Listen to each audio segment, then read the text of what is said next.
সবাইকে ঈদের শুভেচ্ছা।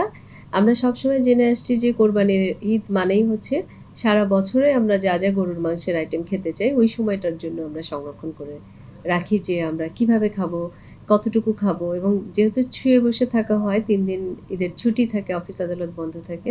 ৩ বেলায় যদি আমরা গরুর মাংস খেতে থাকি সেই ক্ষেত্রে কি হতে পারে? একটা কথা আমরা সবসময় জেনে আসছি যে গরুর মাংস, রেড মিট মানেই হচ্ছে ক্ষতি। আমাদের অমুক রোগ হবে, এই হবে, সেই হবে, অনেক ধরনের কথা। আজকে আসলে আমরা একটু উপকারিতাটা জানবো। গরুর মাংসের কিন্তু উপকারিতা আছে। উপকারিতা এই মাংস একটা প্রোটিন জাতীয়। প্রচুর প্রোটিন থাকে। প্রোটিন থাকে, সেই সাথে থাকে হচ্ছে ভিটামিন B12, আরও থাকে জিঙ্ক, আয়রন। প্রচুর আয়রনের সমৃদ্ধ একটি মাংস হচ্ছে গরুর মাংস। তো যাদের রক্তশূন্যতা আছে তারা এই সময়টা গরুর মাংস খেতে পারেন। এছাড়া গরুর মাংস আমাদেরকে শক্তি সঞ্চয় করে, অনেক বেশি শক্তি দেয়। আরেকটা হচ্ছে কোষের সুরক্ষা করে, রক্ত সঞ্চালন ঠিক করে, মস্তিষ্কের কিছু হাড় আছে সেটার গঠন ঠিকমতো সুরক্ষা করে। তাহলে গরুর মাংসের উপকারিতাটা অনেক বেশি।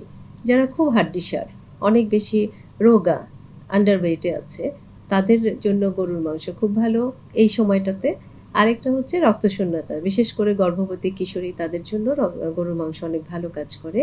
গরুর মাংসে কোলাজেন থাকে, সেটা আমাদের হাড়ের সুরক্ষা দেয়।